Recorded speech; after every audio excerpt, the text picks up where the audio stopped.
Âme sensible s'abstenir car nous allons parler aujourd'hui d'un vampire pas comme les autres. Bienvenue dans le tout presque sûr Morbius.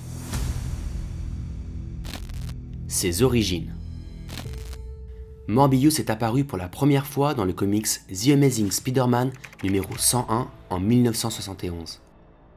Il a été créé par Roy Thomas et Gil Kane. Il apparaît souvent dans une série de bandes dessinées intitulée Vampire Tales en 1973. Il fait plusieurs apparitions dans les aventures de Spider-Man et ce n'est qu'en 1992 qu'il reçoit enfin sa série indépendante Morbius The Living Vampire. Michael Morbius est né en Grèce où il grandit seul avec sa mère et a une enfance plutôt difficile, notamment à cause de multiples moqueries dues à son apparence dite laide et désagréable. Il apprend plus tard que son apparence est en fait due à une maladie rare du sang et qui est malheureusement incurable. Étant plus intelligent que la moyenne, il quitte rapidement la Grèce pour venir à New York où il devient un des plus grands scientifiques au monde et reçoit quelque temps plus tard le prix Nobel de chimie. Il souhaite de plus en plus utiliser ses connaissances scientifiques afin de se trouver un traitement. Il réalise donc plusieurs expériences biochimiques pour tenter de s'auto-guérir, mais elle tourne rapidement au drame quand il essaya un jour un traitement expérimental avec des chauves-souris et des électrochocs. Suite à cette expérience, il se rend compte qu'il a encore plus le visage blafard, creux, le contour des yeux encore plus noir, bref, il a l'apparence physique d'un vampire mort-vivant. Ses capacités. Michael Morbius est un personnage tourmenté, dépressif et très sombre. Sous sa forme vampire, il peut être sans cœur et très violent. En plus d'avoir des griffes et des dents très tranchantes, il possède une force surnaturelle dont les effets varient selon la quantité et aussi le type de sang qu'il a bu. Il obtient aussi une super vitesse, il est agile et il peut planer dans les airs.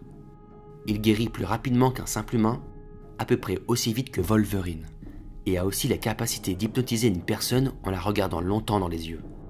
Il a également, comme les chauves-souris, la capacité d'écolocalisation. Ça consiste à envoyer des sons et écouter leur écho pour se localiser dans l'environnement dans lequel il se trouve. C'est une sorte de radar.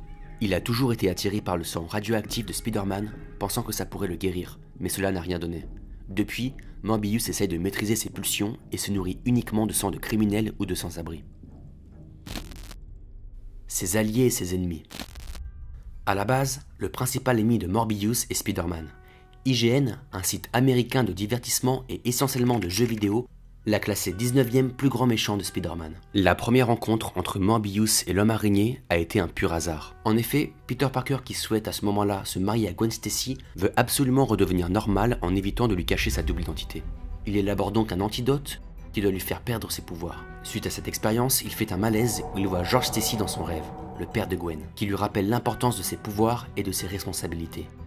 À son réveil, il constate avec horreur que l'antidote qu'il a créé a empiré les choses en lui donnant 6 bras. Peter Parker contacte donc le docteur Kurt Connors, alias le Lézard, qui est le seul à ce moment-là à pouvoir l'aider.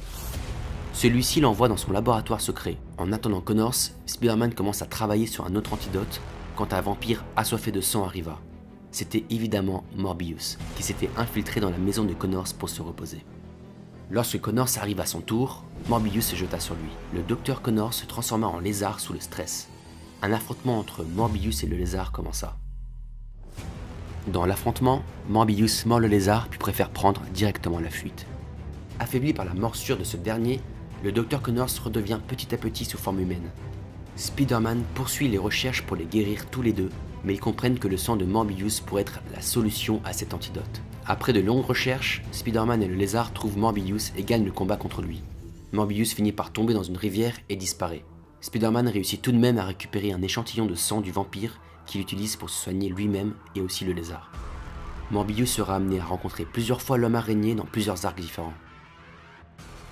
Finalement, avec le temps, le personnage de Morbius gagne en popularité et devient plus qu'un simple grand méchant de Spider-Man. Il devient un anti-héros à l'image de Venom ou encore du Punisher. Il aide même Spider-Man à se battre contre Carnage dans l'arc Maximum Carnage. Un de ses plus grands ennemis à part Spider-Man est bien évidemment le chasseur de vampires, Blade. A l'origine, c'est Morbius qui a mordu Blade et l'a transformé en vampire. Mais suite au film sur Blade, Marvel a changé l'origine du personnage, disant qu'il est un demi-vampire depuis sa naissance. Un des plus grands alliés de Morbius est Jack Russell, alias le loup-garou. Au début, ils étaient ennemis, mais Morbius a aidé Jack Russell à maîtriser sa malédiction et ils se lièrent rapidement d'amitié. Morbius et le Docteur Strange se sont également associés à plusieurs reprises. Doctor Strange a recruté Morbius pour intégrer le groupe des Midnight Suns, les Fils de Minuit en français. Une équipe avec un seul but, défendre la Terre contre les forces démoniaques. Il retrouve d'ailleurs dans cette équipe Blade, avec qui il doit s'allier, le Ghost Rider, Moon Knight ou encore son pote Jack Russell. Ensemble, ils combattent Lilith, une déesse démoniaque et immortelle, connue pour être la mère des démons. Les adaptations en série et en film. Le personnage de Morbius apparaît dans la série animée Spider-Man, l'homme araignée en 1994.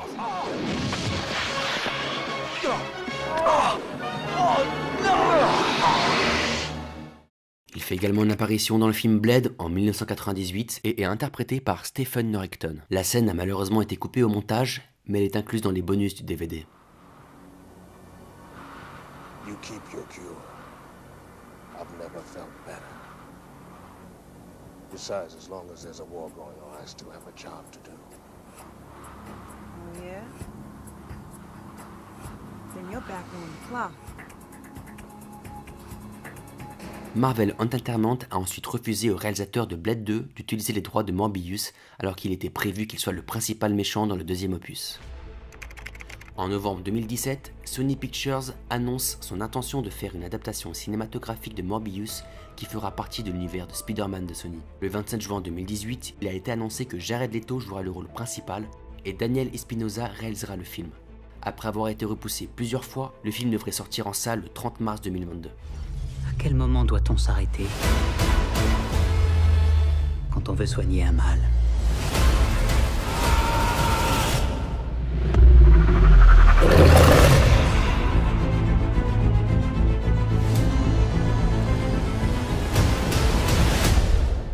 Je ne peux évidemment pas raconter toute l'histoire du personnage, ça me prendrait trop de temps, en tout cas le principal y est. Et si vous voulez en connaître plus sur ce vampire, je vous laisse des comics en description, vous pouvez aller checker les liens. La vidéo touche maintenant à sa fin, elle m'a pris pas mal de temps à la faire, j'espère en tout cas qu'elle vous a plu. Si vous aimez ce genre de vidéo, n'hésitez pas à liker, vous abonner et activer les notifications en cliquant sur la cloche. Dites-moi dans les commentaires ce que vous pensez du personnage de Morbius et pourquoi pas me faire des propositions de personnages pour les prochains, tout ou presque sûr. Sur ce, prenez soin de vous et à très vite pour de prochaines vidéos. Ciao.